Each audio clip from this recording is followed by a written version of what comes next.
Oh wow, I'm overwhelmed, guys. This is a great honor. This is I've been in the league for several years now. And, okay, you're just itching for a question. What is it? The big storyline coming to the draft was the only trade so far, yours and Bradley's.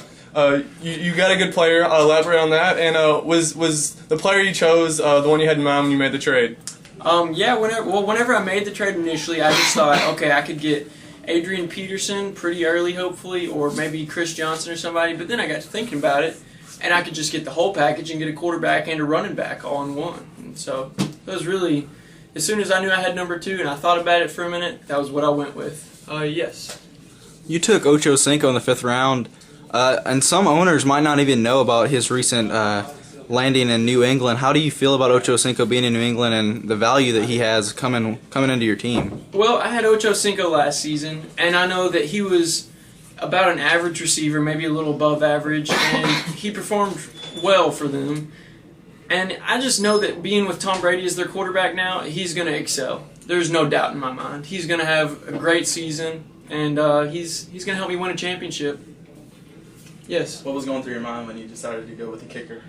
Well, I saw him kick in person. I mean, he was driving 70-yard bombs. So, I mean, when you see somebody kick with 70-yard bomb, you go with them.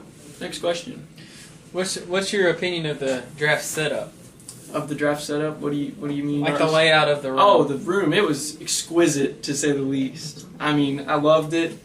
My favorite part was probably the poster with all of our faces on it that said "Welcome to the Draft," and the rap music that was playing in the back. Oh no, I'm sorry, that was something else. Next question. Yes. I noticed that you picked Jeremy Maclin pretty high, and he's had some medical issues. Are you concerned at all about what the results of his test are going to bring?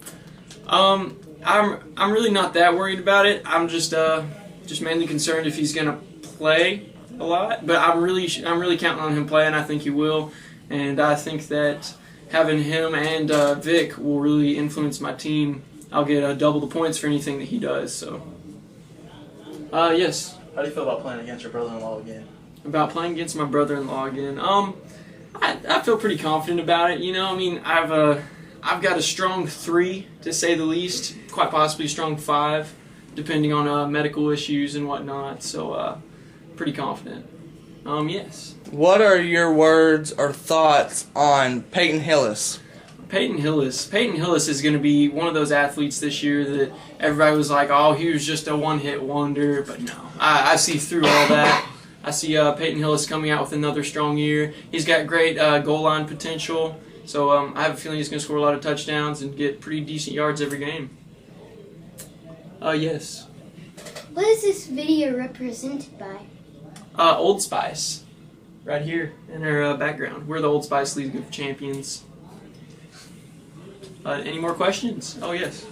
Speaking of your running back situation, people would also question your choice of LeGarrette Blount.